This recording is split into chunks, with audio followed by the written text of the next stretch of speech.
Assalamualaikum warahmatullahi wabarakatuh. Alhamdulillah wassalatu wassalamu ala Rasulillah wa ala alihi wa sahbihi wa mawalah wa la hawla wa la quwwata illa billahi wa ba'du. Alhamdulillah, di malam hari ini kita kembali bisa duduk di Masjid Nidaul Ilmi. Salawat dan juga salam kita hadiahkan kepada Rasul kita Nabi besar Muhammad sallallahu alaihi wasallam. Pembahasan di malam hari ini kita akan membahas tentang 10 tanda bahwa pada diri kita ada penyakit hasad. Ma'asyiral muslimin yang dimuliakan Allah Subhanahu wa taala. Penyakit hasad ini adalah penyakit yang berbahaya. Makanya Allah Subhanahu wa taala memerintahkan kita berlindung dari hasad ini seperti kita berlindung dari setan. Dan itu Allah Subhanahu wa taala perintahkan dalam Al-Quran dalam suratul Falaq, Qul a'udhu birabbil falaq min syarri ma khalaq wa min syarri ghasiqin idha waqab wa min syarri naffathati fil 'uqad wa min syarri hasidin idha hasad. Di dalam ayat ini Allah Subhanahu wa taala merintahkan kita untuk berlindung kepada Allah dari hasad seperti kita berlindung kepada Allah dari setan. Karena di sini Allah mengatakan min syarri hasidin idza hasad. Kita berlindung kepada Rabb pemilik falak dari kejahatan pendengki apabila dia mulai memainkan hasadnya. Dan kita tahu bahwa penyakit ini adalah penyakit yang pertama muncul di langit. Dan penyakit ini pula penyakit yang pertama muncul di bumi. Adapun penyakit yang muncul pertama di langit, hasadnya iblis kepada Adam. Ketika Allah Subhanahu wa taala menciptakan Adam alaihi salatu wassalam, mulailah iblis hasad kepada Adam. Maka mengakibatkan hasadnya iblis kepada Adam berakhir dengan pengusiran iblis dari surga ke bumi. Adapun pertama kali hasad di bumi adalah hasadnya Qabil kepada Habil, yang mengakibatkan pembunuhan pertama terjadi di dunia. Qabil membunuh Habil. Dan hasad pula adalah penyakitnya musuh-musuh Islam, terutama orang-orang Yahudi. Mereka sangat hasad kepada kita kaum muslimin sejak zaman Nabi sallallahu alaihi wasallam. Bagaimana mereka hasadnya kepada Rasul dan para sahabat sehingga mengakibatkan permusuhan tidak berhenti sampai hari ini, bahkan sampai kiamat dibangkitkan. Jadi penyakit ini bukan penyakit biasa, karena bisa membatalkan banyak amalan dan menghancurkan banyak pahala. Sampai Rasul mengatakan, iyyakum wal hasada fa innal hasada ya'kulu al hasanat kama ta'kulun narul hatab. Hati-hati kalian jangan hasad, karena sesungguhnya hasad itu bisa memakan kebaikan-kebaikan kalian sebagaimana api mampu melahap kayu bakar dengan cepat. Dan Rasul juga mengatakan, la tahasadu wa la tanajasu. Janganlah kalian saling hasad ataupun jangan saling najas. Dan banyak lagi, saya tidak perlu menjelaskan tentang bahaya hasad ini, karena mungkin di antara kita sering mendengar pencerahan tentang bab ini. Tapi masalahnya adalah ada tanda-tanda di mana orang itu terkena hasad tapi dia menyangka dia tidak sedang hasad. Padahal hasad itu adalah seburuk-buruk manusia. Jadi orang yang hasad itu adalah orang yang paling buruk yang ada dalam dunia ini.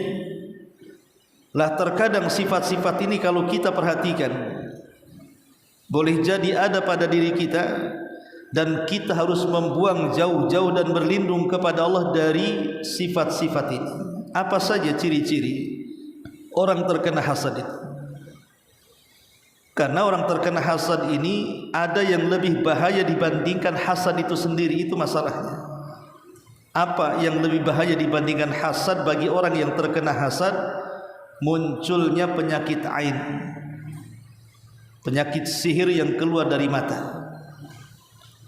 Dan kebanyakan manusia meninggal itu selain karena takdir Allah Subhanahu wa taala, kebanyakan karena terkena ain. Baik, tidak memperpanjang waktu, 10 tanda orang terkena hasad. Pertama, orang yang terkena hasad itu yata'adzab qalbuhu, hatinya tersiksa. Idza ra'a ni'mata ala ghairi, kalau seandainya orang ini melihat nikmat Allah berikan kepada orang. Jadi kalau seandainya ada saudara kita diberikan nikmat oleh Allah Subhanahu wa taala, entah mungkin diberikan harta lebih, diberikan rumah bagus, kendaraan mewah, ditinggikan pangkat jabatan ataupun kepemimpinannya, dan begitu seterusnya dari nikmat-nikmat Allah yang lainnya, yang memandang dari saudara kita yang diberikan nikmat itu yata'adzab qalbu, hatinya tersiksa. Kalau kita memandang orang yang dapat nikmat hati kita tersiksa, berarti ingat kita sedang hasad. Karena ciri orang yang hasad seperti itu. Orang hasad itu dia berangan-angan nikmat yang Allah anugerahkan kepada orang lain hilang kalau bisa berpindah kepada dirinya.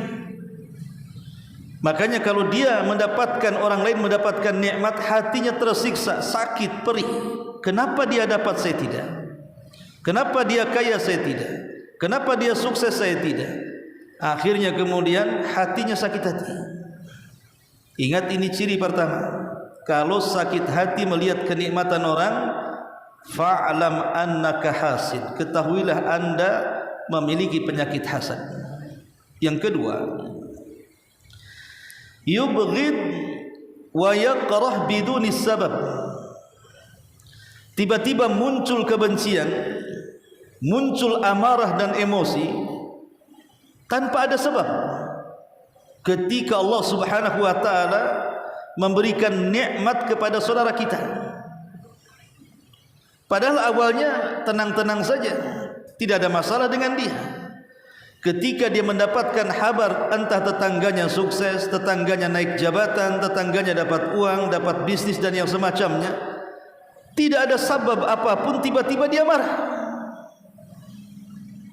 Muncul emosinya, muncul kebenciannya. Kalau muncul kebencian karena melihat kenikmatan orang, ketahuilah anda sedang hasad. Ini yang kedua. Kemudian yang ketiga, yas'a bintishari syarri wa taswih.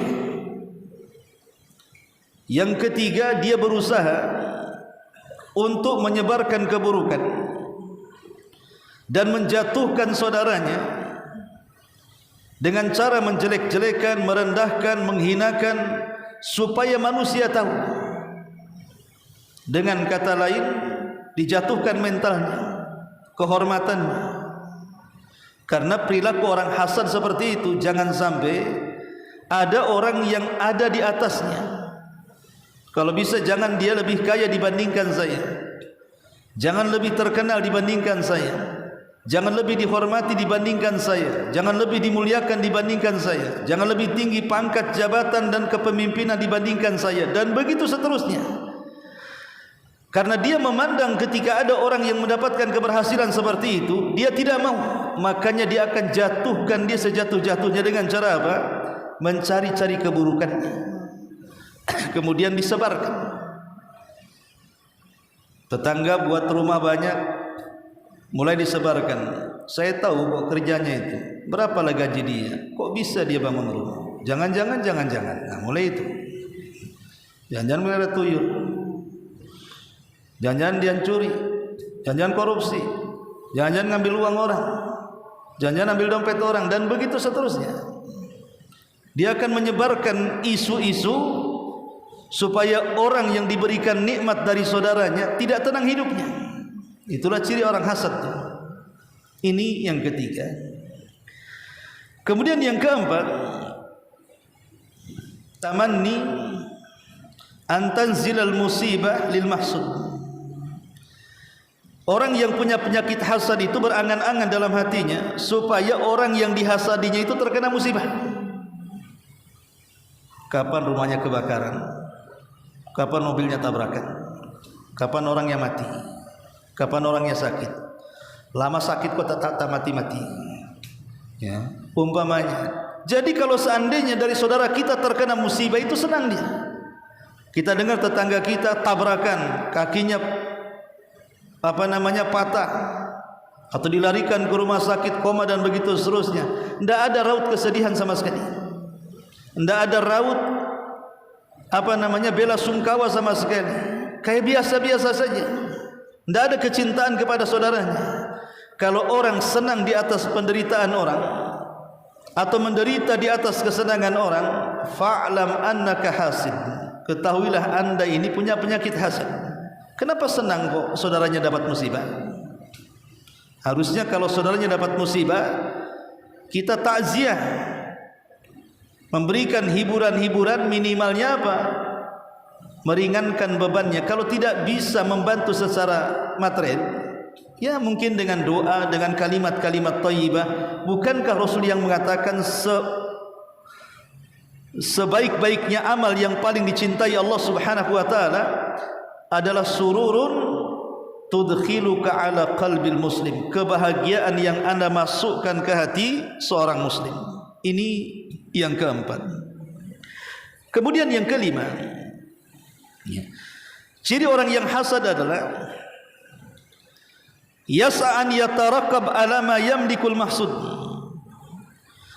Orang yang punya penyakit hasad biasanya dia akan berupaya keras, mengintip-ngintip, mencari-cari kabar, bahkan terkadang mengirim jasus mata-mata untuk memperhatikan apa yang dimiliki saudaranya. Jadi diintip-intip gitu ya. Punya apa dia? Mobilnya kayak apa? Rumahnya seperti apa? Usahanya kayak apa? Maju atau tidak? Jadi orang yang hasad itu dia selalu menggunakan matanya untuk terus memandang, memperhatikan hal yang kecil saja dia tahu dari saudaranya itu, karena tidak mau ada saingan dalam kehidupannya. Jangan sampai saudaranya lebih dibandingkan dirinya. Makanya hal-hal kecil pun dia pasti tahu orang yang hasad kepada orang yang dihasadinya itu. Dan Islam melarang tajassus, mengirim mata-mata. Ma'asyiral muslimin yang dimuliakan Allah Azza wa Jalla. Jadi yang kelima, dia akan mencari-cari tahu, entah bertanya kepada saudaranya, entah bertanya kepada tetangganya, entah bertanya kepada orang lain macam mana nasibnya, gimana kondisinya, baik atau tidak, bukan karena kasihan, karena takut kalau seandainya saudaranya lebih daripada dia. Itu masalahnya. Kalau ini terjadi, anda ini punya penyakit hasad dalam hatinya. Kemudian yang nomor 6, lisanul hasid, lidahnya orang yang hasad itu daiman yaghtab, selalu mengeluarkan kata-kata ghibah. Ciri orang yang hasad itu adalah suka menggibah, suka menggunjing, suka membicarakan saudaranya, membuat isu-isu untuk menjelek-jelekan saudaranya. Itu umumnya orang yang hasad itu biasanya tidak lepas dari ghibah. Jadi setali mata uang tuh dengan ghibah itu 11-12 saja orang yang hasad dengan orang ghibah itu. Karena hakikatnya kenapa orang yang hasad itu menggibahi orang yang dihasadi? Sebenarnya karena dia tidak memiliki apa yang dimiliki saudara yang dihasadinya itu.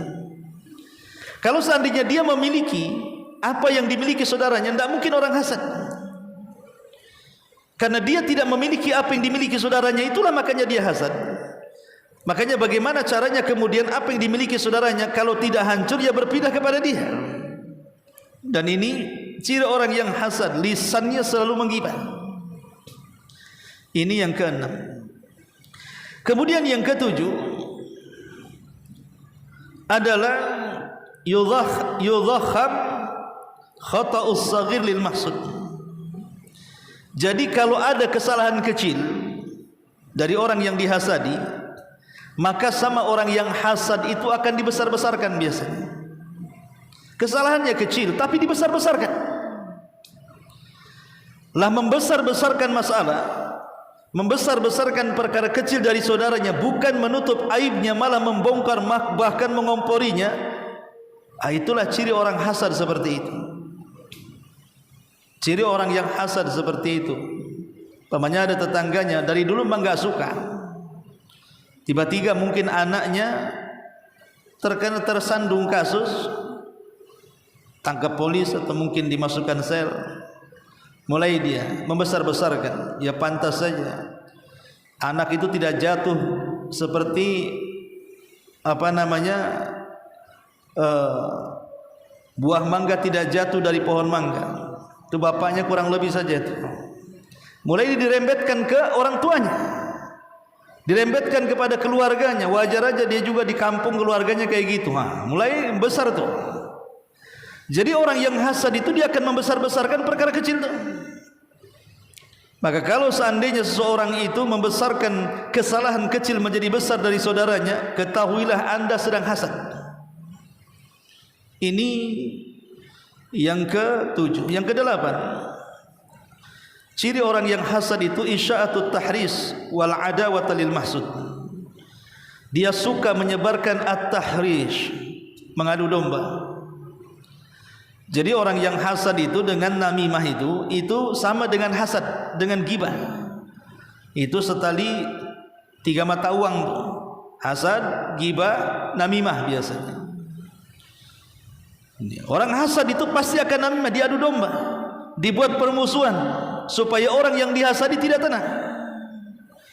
Ini juga diantara cirinya. Kemudian yang ke-9, ikhfa'ul ma'rifati. Biasanya orang yang hasad kalau saudaranya punya kelebihan, dia akan menyembunyikan ke orang lain tentang kelebihan saudaranya. Pamannya saudaranya punya skill dalam bekerja, punya kemampuan dalam bekerja, dia tidak mau orang lain tahu, nanti memakai dia. Supaya orang lain tidak tahu, dia sembunyikan kemampuan saudaranya tuh. Bahkan terkadang ditutup-tutupi, bahkan terkadang dijelek-jeleki dan dikatakan dia tidak bisa apa-apa, dan begitu seterusnya. Maka menyembunyikan pengetahuan saudaranya sehingga akhirnya saudaranya tidak bisa bekerja, atau akhirnya dipecat, atau dibenci orang, dan begitu seterusnya. Maka Anda ini sedang melancarkan hasad. Dan yang terakhir, orang yang hasad itu suka mengkritik dan mengecilkan masalah orang lain. Dia suka mengkritik, padahal dia tidak sebagus di orang lain sebenarnya, tapi dia suka mengkritik dan mengecilkan urusan orang lain. Padahal orang lain, saudara kita itu sudah punya jasa besar di masyarakat, atau di lingkungan kita, atau di yayasan, atau di sekolah, atau di masjid, dan begitu seterusnya, tapi tidak pernah dianggap jasanya. Jadi orang yang tidak pernah menganggap jasa orang lain dan suka mengkritik padahal dia tidak lebih baik dibandingkan orang, sesungguhnya dia telah hasad. Atau boleh saya tambah ke-11 adalah at-tanafus ghairu syar'i. Terkadang berlomba-lomba tapi dengan perlombaan yang tidak mulia. dengan cara menyikut ke kanan, menyikut ke kiri, menyundul ke atas, menginjak ke bawah. Yang penting saudaranya jangan sampai mendapatkan posisi yang ia sedang mengejarnya. Ini juga diantara ciri hasad. Inilah ciri hasad yang sangat bahaya. Hindari 11 ciri ini yang disebutkan oleh para ulama. Baik ma'asyiral muslimin yang dimuliakan Allah Azza wa Jalla, tentu hasad ini kan ada sebabnya ikhwan. Kenapa orang bisa hasad? Apa sih penyebabnya orang itu bisa hasad? Pertama, akibat permusuhan. Biasanya hasad ditimbulkan itu karena berawal dari permusuhan dan kebencian. Awalnya gesekan-gesekan, jadi benci, jadi musuh, lahir hasad. Makanya kenapa seseorang itu kalau membenci orang, jangan membenci pribadinya, tapi membenci perbuatan maksiatnya. Sebab kalau seandainya seseorang ada masalah, kita benci pribadinya, kalau dia sudah taubat, selamanya kita tidak suka dengan dia. Tapi kalau kita membenci sifatnya, kalau dia sudah bertaubat, adalah kemungkinan kita cinta dengan saudaranya. Pamannya ada orang yang punya akhlak buruk, mungkin dia berzina, kita tidak suka dengan perbuatan zinahnya, tapi jangan pribadinya, supaya kalau dia sudah tobat dari zina, pribadinya masih kita cintai. Tapi kalau kita membenci pribadinya, maka kalau pun dia sudah bertobat, maka tidak ada sambung kait lagi kita dengan dia. Padahal Rasul mengatakan, la yu'minu ahadukum hatta yuhibba li akhi ma yuhibbu li nafsi. Tidak beriman atau tidak sempurna keimanan seseorang sampai dia mencintai saudaranya seperti dia mencintai dirinya. Ini yang pertama, sebab kenapa timbul hasad, karena gesekan, permusuhan. Yang kedua, karena al-kibru, sombong. Munculnya hasad itu karena kesombongan. Lihat iblis, kenapa dia hasad? Karena dia sombong. Saya lebih baik dibandingkan Adam. Saya diciptakan dari api, Adam dari tanah.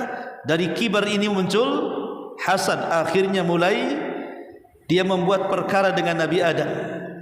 Kemudian yang nomor 3, hubbur riyasa, terlampau cinta kedudukan. Orang yang cinta kedudukan pasti hasad. Lihat orang lawan politik itu, dia akan saling menjatuhkan satu dengan yang lainnya. Kenapa? Karena terlampau cinta dengan kedudukan. Dia akan menjatuhkan lawan politiknya sejatuh-jatuhnya. Kalau perlu jangan bangkit lagi. Kemudian yang keempat, hubbun nafsi wasyuhuha, terlampau cinta kepada diri sendiri dan kekikiran yang melekat pada dirinya. Umumnya orang yang hasad itu dia kikir. Umumnya orang hasad itu dia kikir, pelit, medit, dan begitu seterusnya. Kemudian yang kelima, karena ujub, sama dengan kibar juga. Atau yang keenam, al-khawfu min fawatil maqasid, karena takut hilangnya maksud tujuan utama dia.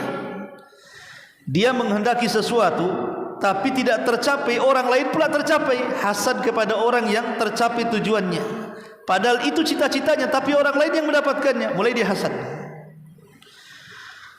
Atau yang ketujuh, zuhuru fadilatil mahsud, tanpa adanya kemuliaan pada orang yang dihasadi. Entah tiba-tiba saudaranya rumahnya bagus, kendaraannya mewah, banyak uangnya, pekerjaannya bagus, mulai dia hasad. Atau yang kedelapan, bahwa ananiyatu wa hubbuz zat, terlampau mementingkan diri sendiri, tidak pernah memiliki iba kepada saudaranya, taunya hanya dia, keluarganya saja, enggak peduli tetangga.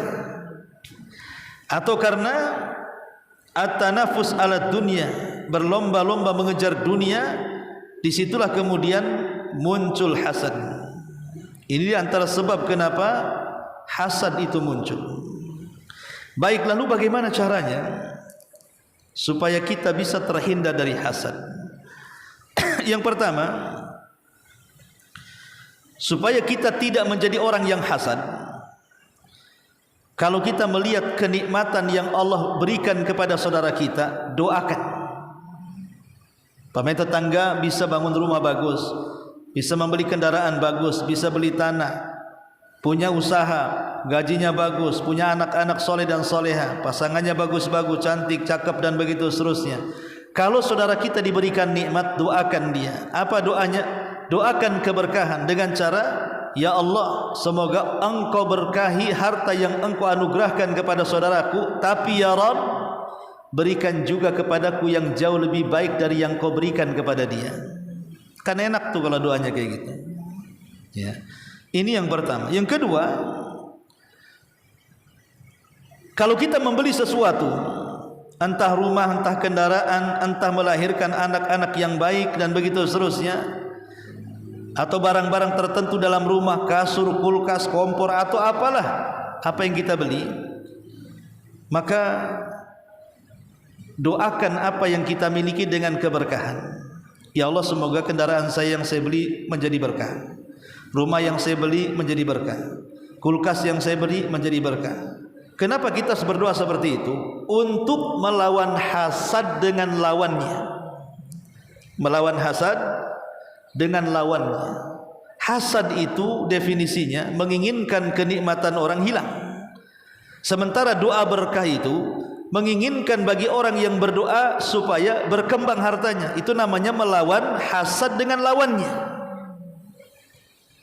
Hasad menginginkan harta kita hilang. Kita berdoa minta berkah, menghendaki harta kita bertambah. Maka lawanlah hasad dengan lawannya. Dengan cara doakan setiap nikmat yang Allah anugerahkan kepada kita dengan doa keberkahan. Kemudian yang ketiga, kalau kita melihat sesuatu yang menakjubkan kepada kita, pamannya tetangga punya mobil bagus, mantap gitu kan. Tetangga punya rumah bagus desainnya. Tetangga punya tanah yang luas gitu, dan kita pun kepengen seperti itu, kita merasa takjub, maka berdoalah kepada Allah Subhanahu wa ta'ala dengan doa masyaallahu la quwwata illa billah. Masyaallah la quwwata illa billah. Semua atas kehendak Allah, tidak ada daya dan kekuatan kecuali hanya milik Allah Subhanahu wa ta'ala. Kemudian yang keempat, perbanyak zikir, karena hasad itu dari setan, dan setan tidak suka dengan orang yang berzikir. Kemudian yang kelima, berimanlah dengan qada dan qadar, supaya hati kita tenang, tidak panas dengan kenikmatan yang Allah anugerahkan kepada orang. Toh dia kaya sudah ditakdirkan, saya miskin juga sudah ditakdirkan. Dia sehat ditakdirkan, saya sakit ditakdirkan. Dia kaya sudah ditakdirkan, ya saya pas-pasan sudah ditakdirkan. Kenapa mesti hasad? Bukankah Allah Subhanahu wa ta'ala sudah mentakdirkan kita 500 tahun sebelum Allah menciptakan langit dan bumi? Orang kalau yakin dengan takdir, dia tidak mungkin hasad.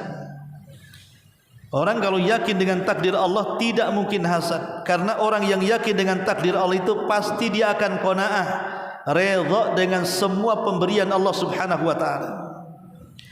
Kemudian yang keenam adalah at-tafakkur fi ayatillahi wa rahmati.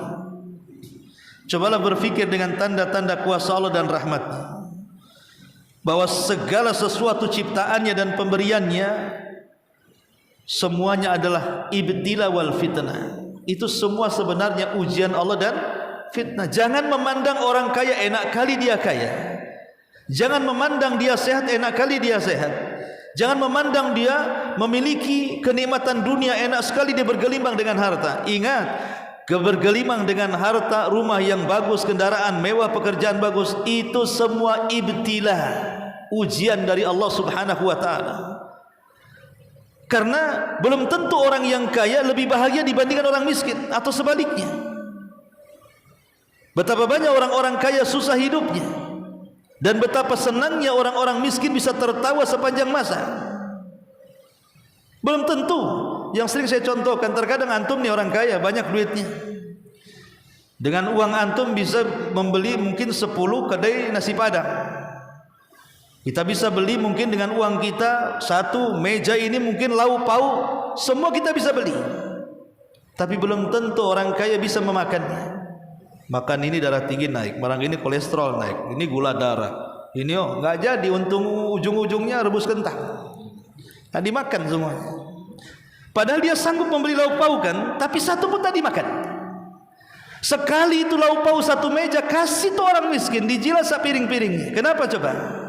Orang miskin bisa makan padahal dia tidak bisa beli, orang kaya tak bisa makan padahal dia bisa beli. Karena orang miskin itu tidak pernah medical check up, itu masalahnya.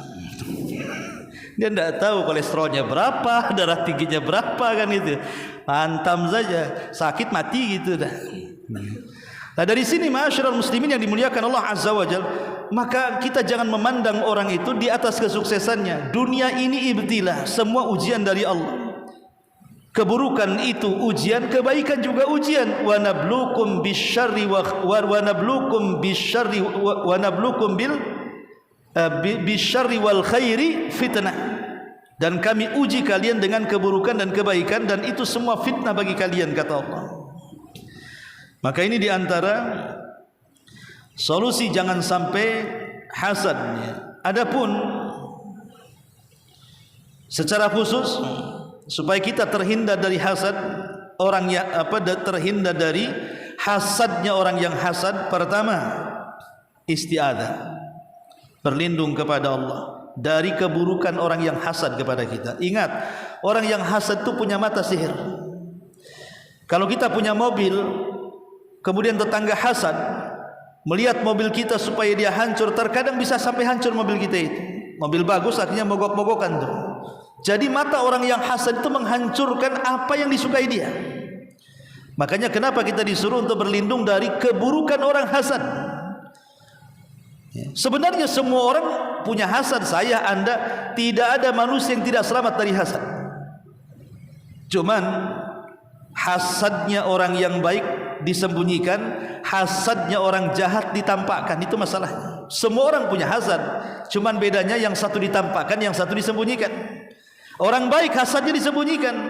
Siapa sih yang tidak ingin kayak tetangganya? Mamanya tetangganya punya mobil, siapa yang tidak ingin mobil kayak tetangganya yang bagus? Kita tidak punya mobil, tetangga punya mobil. Semua kita pingin punya mobil, itu kan hasad namanya. Tapi dia sembunyikan kalau orang baik, tidak mau ditampakkan. Tapi orang jahat ditampakkan tuh hasadnya. Jadi kita berlindung kepada hasad yang ditampakkan hasadnya. Dengan cara apa? Ya tadi, yang memiliki 10 sifat tadi yang disebutkan tuh, membahayakan orang. Kemudian yang kedua, as-sabru wa taqwallahi azza wa jalla, bersabar dan bertakwa kepada Allah.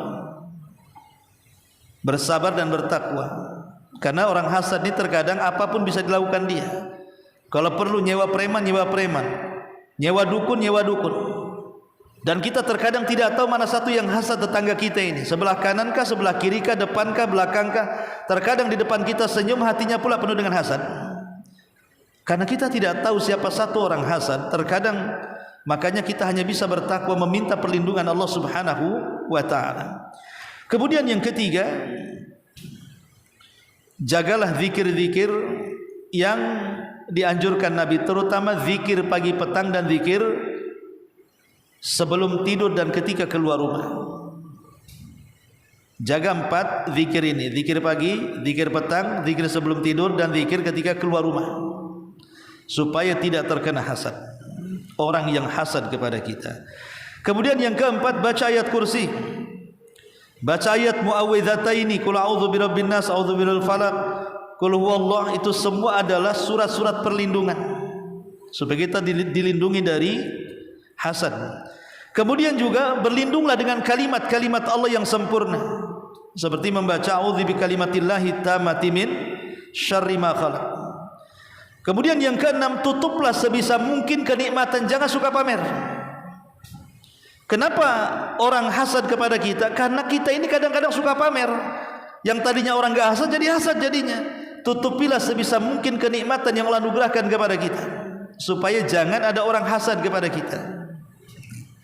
Jangan malah kemudian ditampah-tampahkan. Tengok rekening saya ada banyak kan? Nah, rekeningmu pasti enggak isinya. Jadi orang jadi hasad. Kemudian juga at-tadarru bid-du'a ila Allah. Cobalah berdoa dengan meminta kepada Allah Azza wa Jalla supaya kita tidak terkena hasad.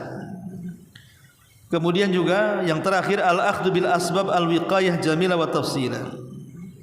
Kemudian mengambil sebab-sebab yang bisa menjauhkan kita dari hasad, baik secara jumlah atau secara rinci, ya, yang sudah disebutkan oleh para ulama. Ma'asyiral muslimin yang dimuliakan Allah Subhanahu wa taala, adapun kalau orang yang sudah terkena hasad, ingat ikhwan, terkena hasad itu sama dengan terkena sihir. Jadi orang yang terkena hasad kata para ulama terkadang bisa sampai stroke, bisa sampai sakit parah, bisa dilarikan ke rumah sakit. Orang yang kena hasad ini bahaya, seperti orang kena sihir. Makanya jangan sampai kita memancing-mancing orang hasad kepada kita, karena orang hasad ini terkadang bisa sampai menyakiti, bisa sampai membunuh. Karena di mata orang yang hasad itu ada penyakit ain masalahnya, yang Rasul menyuruh kita berlindung. Makanya kenapa kalau ada orang yang terkena penyakit, entah sakit, stroke dan yang lainnya, ya mungkin gejalanya penyakit, tapi kan sebabnya terkadang dari orang yang hasad. Ya, cobalah kata para ulama, yang pertama al-ightisalu awil wudu lil ain, mandi dan berwudu, mandi dan berwudu. Kata Nabi SAW, al-ainu haqqun walau kana syai'un sabiqul qadari la sabaqathul ain wa idza igtasaltum faghsilu.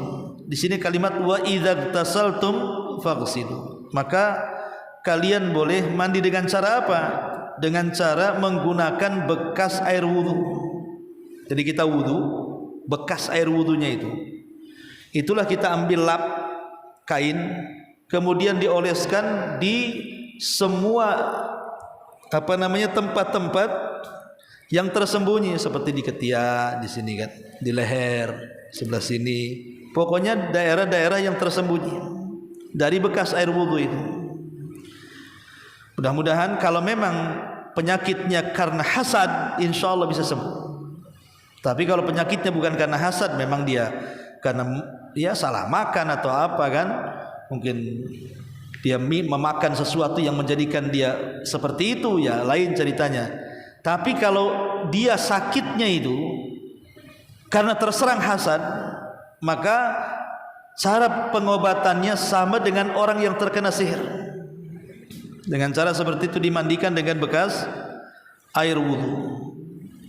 Kemudian bisa juga dengan cara diruqyah, ataupun dengan cara memakan kurma ajwa 7 butir di pagi hari dan 7 butir di sore hari. Dan jangan lupa meruqyah diri sendiri, itu afdal dan lebih baik. Kemudian yang ketujuh adalah yudhakham khata'us saghir lil mahsud. Jadi kalau ada kesalahan kecil dari orang yang dihasadi, maka sama orang yang hasad itu akan dibesar-besarkan biasanya. Kesalahannya kecil tapi dibesar-besarkan. Lah membesar-besarkan masalah, membesar-besarkan perkara kecil dari saudaranya, bukan menutup aibnya, malah membongkar, bahkan mengomporinya. Itulah ciri orang hasad seperti itu. Ciri orang yang hasad seperti itu. Pamannya ada tetangganya dari dulu memang gak suka, tiba-tiba mungkin anaknya tersandung kasus, tangkap polis atau mungkin dimasukkan sel, mulai dia membesar-besarkan. Ya pantas saja anak itu tidak jatuh seperti buah mangga tidak jatuh dari pohon mangga. Itu bapaknya kurang lebih saja itu. Mulai dirembetkan ke orang tuanya, dirembetkan kepada keluarganya. Wajar aja dia juga di kampung keluarganya kayak gitu. Mulai besar tuh. Jadi orang yang hasad itu dia akan membesar-besarkan perkara kecil tuh. Maka kalau seandainya seseorang itu membesarkan kesalahan kecil menjadi besar dari saudaranya, ketahuilah Anda sedang hasad. Ini yang ke-7. Yang ke-8, ciri orang yang hasad itu isya'atut tahris wal adawata lil mahsud. Dia suka menyebarkan at-tahrish, mengadu domba. Jadi orang yang hasad itu dengan namimah itu sama dengan hasad, dengan gibah. Itu setali 3 mata uang tuh. Hasad, gibah, namimah biasanya. Orang hasad itu pasti akan namimah, diadu domba, dibuat permusuhan supaya orang yang dihasadi tidak tenang. Ini juga di antara cirinya. Kemudian yang kesembilan, ikhfaul ma'rifati. Biasanya orang yang hasad, kalau saudaranya punya kelebihan, dia akan menyembunyikan ke orang lain tentang kelebihan saudaranya. Pamannya saudaranya punya skill dalam bekerja, punya kemampuan dalam bekerja, dia tidak mau orang lain tahu, nanti memakai dia. Supaya orang lain tidak tahu, dia sembunyikan kemampuan saudaranya itu. Bahkan terkadang ditutup-tutupi, bahkan terkadang dijelek-jeleki dan dikatakan dia tidak bisa apa-apa, dan begitu seterusnya. Maka menyembunyikan pengetahuan saudaranya sehingga akhirnya saudaranya tidak bisa bekerja, atau akhirnya dipecat, atau dibenci orang, dan begitu seterusnya. Maka anda ini sedang melancarkan hasad. Dan yang terakhir, orang yang hasad itu suka mengkritik dan mengecilkan masalah orang lain. Dia suka mengkritik, padahal dia tidak sebagus di orang lain sebenarnya, tapi dia suka mengkritik dan mengecilkan urusan orang lain.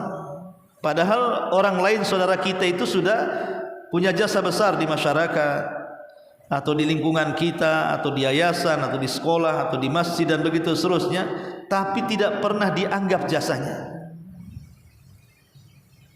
Jadi orang yang tidak pernah menganggap jasa orang lain dan suka mengkritik padahal dia tidak lebih baik dibandingkan orang, sesungguhnya dia telah hasad. Atau boleh saya tambah ke-11 adalah at-tanafus ghairu syar'i. Terkadang berlomba-lomba tapi dengan perlombaan yang tidak mulia, dengan cara menyikut ke kanan, menyikut ke kiri, menyundul ke atas, menginjak ke bawah. Yang penting saudaranya jangan sampai mendapatkan posisi yang ia sedang mengejarnya. Ini juga di antara ciri hasad. Inilah ciri hasad yang sangat bahaya. Hindari 11 ciri ini yang disebutkan oleh para ulama. Baik ma'asyiral muslimin yang dimuliakan Allah Azza wa Jalla, tentu hasad ini kan ada sebabnya, ikhwan. Kenapa orang bisa hasad? Apa sih penyebabnya orang itu bisa hasad? Pertama, akibat permusuhan. Biasanya hasad ditimbulkan itu karena berawal dari permusuhan dan kebencian. Awalnya gesekan-gesekan, jadi benci, jadi musuh, lahir hasad. Makanya kenapa seseorang itu kalau membenci orang, jangan membenci pribadinya, tapi membenci perbuatan maksiatnya. Sebab kalau seandainya seseorang ada masalah, kita benci pribadinya, kalau dia sudah taubat, selamanya kita tidak suka dengan dia. Tapi kalau kita membenci sifatnya, kalau dia sudah bertaubat, adalah kemungkinan kita cinta dengan saudaranya. Pamannya ada orang yang punya akhlak buruk, mungkin dia berzina, kita tidak suka dengan perbuatan zinahnya, tapi jangan pribadinya, supaya kalau dia sudah tobat dari zina, pribadinya masih kita cintai. Tapi kalau kita membenci pribadinya, maka kalau pun dia sudah bertobat, maka tidak ada sambung kait lagi kita dengan dia. Padahal Rasul mengatakan, la yu'minu ahadukum hatta yuhibba li akhi ma yuhibbu li nafsihi. Tidak beriman atau tidak sempurna keimanan seseorang sampai dia mencintai saudaranya seperti dia mencintai dirinya. Ini yang pertama, sebab kenapa timbul hasad, karena gesekan, permusuhan. Yang kedua, karena al-kibru, sombong. Munculnya hasad itu karena kesombongan. Lihat iblis, kenapa dia hasad? Karena dia sombong. Saya lebih baik dibandingkan Adam. Saya diciptakan dari api, Adam dari tanah. Dari kibar ini muncul hasad. Akhirnya mulai dia membuat perkara dengan Nabi Adam. Kemudian yang nomor 3, hubbur riyasa, terlampau cinta kedudukan. Orang yang cinta kedudukan pasti hasad. Lihat orang lawan politik itu, dia akan saling menjatuhkan satu dengan yang lainnya. Kenapa? Karena terlampau cinta dengan kedudukan. Dia akan menjatuhkan lawan politiknya sejatuh-jatuhnya. Kalau perlu jangan bangkit lagi. Kemudian yang keempat, hubbun nafsi wasyuhuha, terlampau cinta kepada diri sendiri dan kekikiran yang melekat pada dirinya. Umumnya orang yang hasad itu dia kikir. Umumnya orang hasad itu dia kikir, pelit, medit dan begitu seterusnya. Kemudian yang kelima, karena ujub, sama dengan kibar juga. Atau yang keenam, al-khawfu min fawatil maqasid, karena takut hilangnya maksud tujuan utama dia. Dia menghendaki sesuatu tapi tidak tercapai, orang lain pula tercapai. Hasad kepada orang yang tercapai tujuannya, padahal itu cita-citanya, tapi orang lain yang mendapatkannya, mulai dia hasad. Atau yang ketujuh, zuhuru fadilatil mahsud, tanpa adanya kemuliaan pada orang yang dihasadi. Entah tiba-tiba saudaranya rumahnya bagus, kendaraannya mewah, banyak uangnya, pekerjaannya bagus, mulai dia hasad. Atau yang kedelapan, bahwa ananiyatu wa hubbuz zat, terlampau mementingkan diri sendiri, tidak pernah memiliki iba kepada saudaranya, taunya hanya dia, keluarganya saja, enggak peduli tetangga. Atau karena at-tanafus ala dunia, berlomba-lomba mengejar dunia, disitulah kemudian muncul hasad. Ini antara sebab kenapa hasad itu muncul. Baik, lalu bagaimana caranya supaya kita bisa terhindar dari hasad? Yang pertama, supaya kita tidak menjadi orang yang hasad,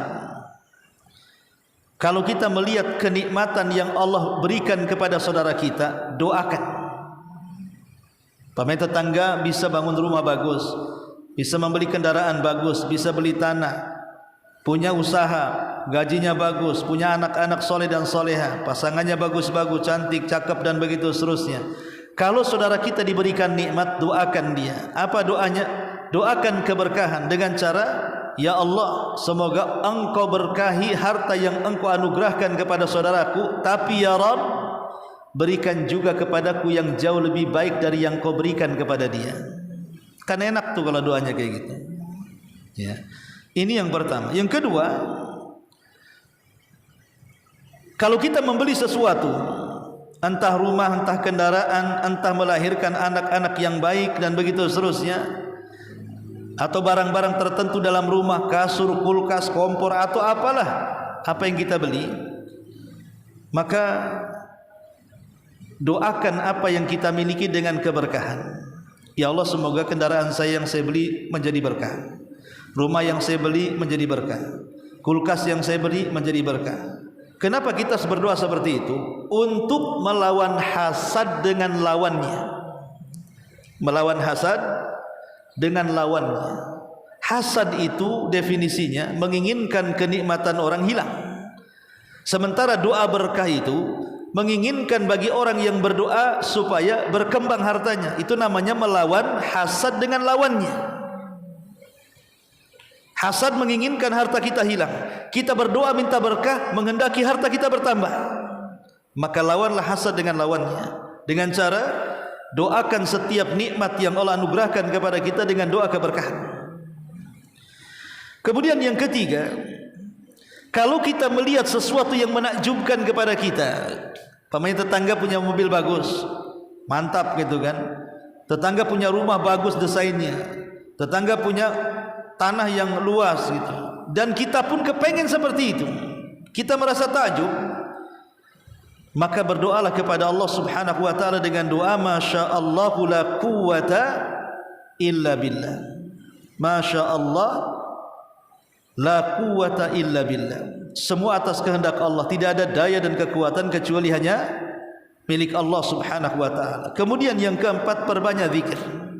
Karena hasad itu dari setan, dan setan tidak suka dengan orang yang berzikir. Kemudian yang kelima, berimanlah dengan qada dan qadar, supaya hati kita tenang, tidak panas dengan kenikmatan yang Allah anugerahkan kepada orang. Toh dia kaya sudah ditakdirkan, saya miskin juga sudah ditakdirkan.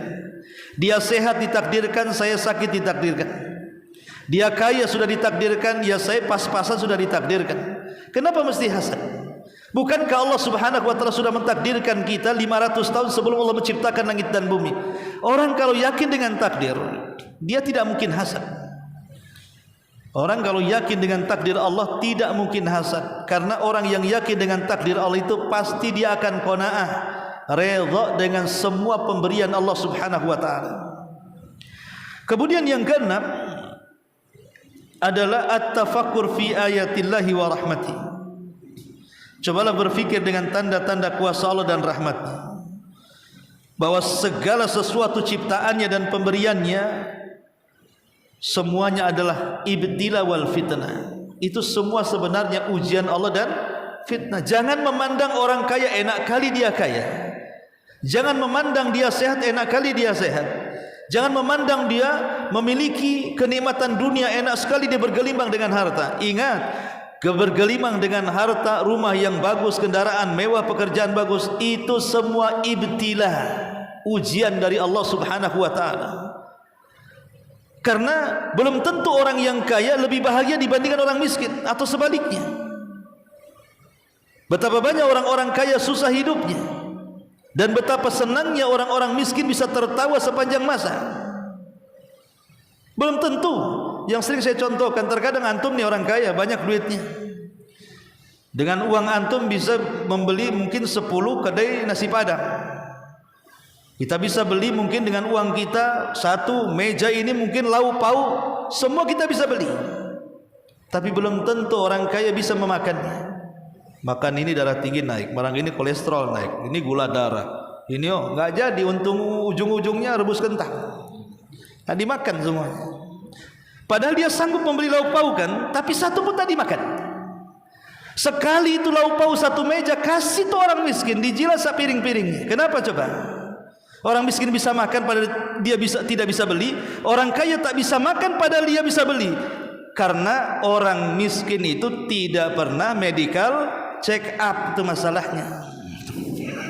Dia tidak tahu kolesterolnya berapa, darah tingginya berapa, kan itu. Hantam saja, sakit mati gitu dah. Nah dari sini ma'asyiral muslimin yang dimuliakan Allah Azza wa Jalla, maka kita jangan memandang orang itu di atas kesuksesannya. Dunia ini ibtilah, semua ujian dari Allah. Keburukan itu ujian, kebaikan juga ujian. Wa nabluukum bisyarri wa nabluukum bisyarri wa nabluukum bisyarri wal khairi fitnah. Dan kami uji kalian dengan keburukan dan kebaikan, dan itu semua fitnah bagi kalian, kata Allah. Maka ini diantara solusi jangan sampai hasadnya. Adapun secara khusus supaya kita terhindar dari hasad orang yang terhindar dari hasadnya orang yang hasad, pertama isti'adzah, berlindung kepada Allah dari keburukan orang yang hasad kepada kita. Ingat, orang yang hasad itu punya mata sihir. Kalau kita punya mobil, kemudian tetangga hasad melihat mobil kita supaya dia hancur, terkadang bisa sampai hancur mobil kita itu. Mobil bagus akhirnya mogok-mogokan tuh. Jadi mata orang yang hasad itu menghancurkan apa yang disukai dia. Makanya kenapa kita disuruh untuk berlindung dari keburukan orang hasad. Sebenarnya semua orang punya hasad, saya, Anda, tidak ada manusia yang tidak selamat dari hasad. Cuman hasadnya orang yang baik disembunyikan, hasadnya orang jahat ditampakkan, itu masalahnya. Semua orang punya hasad, cuman bedanya yang satu ditampakkan, yang satu disembunyikan. Orang baik hasadnya disembunyikan. Siapa sih yang tidak ingin kayak tetangganya? Mamanya tetangganya punya mobil, siapa yang tidak ingin mobil kayak tetangganya yang bagus? Kita tidak punya mobil, tetangga punya mobil, semua kita pingin punya mobil. Itu kan hasad namanya.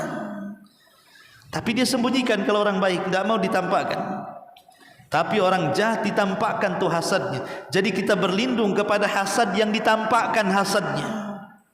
Dengan cara apa? Ya tadi yang memiliki 10 sifat tadi itu yang disebutkan tuh, membahayakan orang. Kemudian yang kedua, as-sabru wa taqwallahi azza wa jalla, bersabar dan bertakwa kepada Allah. Bersabar dan bertakwa. Karena orang hasad ini terkadang apapun bisa dilakukan dia. Kalau perlu nyewa preman, nyewa preman, nyewa dukun, nyewa dukun. Dan kita terkadang tidak tahu mana satu yang hasad tetangga kita ini. Sebelah kanan kah, sebelah kiri kah, depan kah, belakang kah. Terkadang di depan kita senyum, hatinya pula penuh dengan hasad. Karena kita tidak tahu siapa satu orang hasad, terkadang makanya kita hanya bisa bertakwa meminta perlindungan Allah Subhanahu wa taala. Kemudian yang ketiga, jagalah zikir-zikir yang dianjurkan Nabi, terutama zikir pagi petang dan zikir sebelum tidur dan ketika keluar rumah. Jaga 4 zikir ini, zikir pagi, zikir petang, zikir sebelum tidur, dan zikir ketika keluar rumah, supaya tidak terkena hasad, orang yang hasad kepada kita. Kemudian yang keempat, baca ayat kursi, baca ayat muawwidhataini, qul a'udzu birabbin nas, a'udzu birabbil falaq, qul huwallah. Itu semua adalah surat-surat perlindungan supaya kita dilindungi dari hasad. Kemudian juga berlindunglah dengan kalimat-kalimat Allah yang sempurna, seperti membaca a'udzu bikalimatillahi tammati min syarri ma khalaq. Kemudian yang keenam, tutuplah sebisa mungkin kenikmatan, jangan suka pamer. Kenapa orang hasad kepada kita? Karena kita ini kadang-kadang suka pamer. Yang tadinya orang enggak hasad jadi hasad jadinya. Tutupilah sebisa mungkin kenikmatan yang Allah anugerahkan kepada kita, supaya jangan ada orang hasad kepada kita. Jangan malah kemudian ditampah-tampahkan. Tengok rekening saya ada banyak kan? Nah, rekeningmu pasti enggak isinya. Jadi orang jadi hasad. Kemudian juga at-tadarru bid-du'a ila Allah. Cobalah berdoa dengan meminta kepada Allah Azza wa Jalla supaya kita tidak terkena hasad. Kemudian juga yang terakhir, al-akhdhu bil asbab al-wiqayah jamila wa tafsila. Kemudian mengambil sebab-sebab yang bisa menjauhkan kita dari hasad, baik secara jumlah atau secara rinci, ya, yang sudah disebutkan oleh para ulama. Ma'asyiral muslimin yang dimuliakan Allah Subhanahu wa taala, adapun kalau orang yang sudah terkena hasad, ingat ikhwan, terkena hasad itu sama dengan terkena sihir. Jadi orang yang terkena hasad, kata para ulama, terkadang bisa sampai stroke, bisa sampai sakit parah, bisa dilarikan ke rumah sakit. Orang yang kena hasad ini bahaya, seperti orang kena sihir. Makanya jangan sampai kita memancing-mancing orang hasad kepada kita, karena orang hasad ini terkadang bisa sampai menyakiti, bisa sampai membunuh. Karena di mata orang yang hasad itu ada penyakit ain masalahnya, yang Rasul menyuruh kita berlindung. Makanya kenapa kalau ada orang yang terkena penyakit, entah sakit, stroke dan yang lainnya, ya mungkin gejalanya penyakit, tapi kan sebabnya terkadang dari orang yang hasad.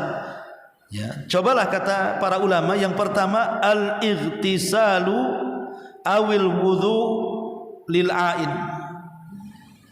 mandi dan berwudu, mandi dan berwudu. Kata Nabi SAW, al-ainu haqqun walau kana syai'un sabiqul qadari la sabaqatul ain wa idza igtasaltum faghsilu. Di sini kalimat wa idza igtasaltum faghsilu, maka kalian boleh mandi dengan cara apa? Dengan cara menggunakan bekas air wudu.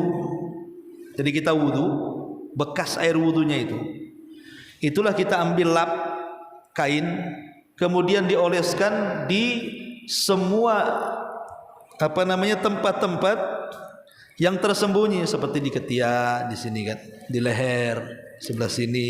Pokoknya daerah-daerah yang tersembunyi dari bekas air wudu itu. Mudah-mudahan kalau memang penyakitnya karena hasad, insya Allah bisa sembuh.